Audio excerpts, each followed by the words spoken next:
সকালে ভাত নিয়ে আমি বাইরে বের হইছি। হঠাৎ করে দেখতেছি আমার মুরগিগুলো মানে উঠানের মুরগিগুলো আমার কাছে আসার জন্যে খুবই এগ্রেসিভ মানে দৌড়ে আসতেছিল আরকি। তো আমি মুরগিগুলোকে ভাত ছিটিয়ে দিলাম।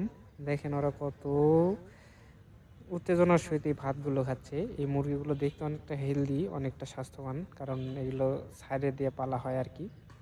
এখানে যে মুরগিগুলো পালা হচ্ছে এটা সম্পূর্ণ উন্মুক্ত পদ্ধতিতে। আর দেশি মুরগি মানেই আপনারা জানেন যে এরা নিজেদের মধ্যে ঠগরাঠগরি করে থাকে। দেখেন এখানে যে মোরগটি আছে এই মোরগটি হচ্ছে হলে সবসময় ঠগরাঠগরি করছে। আর যে মোরগটি আছে এই মোরগটি অনেক বড় মোরগ, প্রায় ১ কেজির উপরে হবে এর ওজন।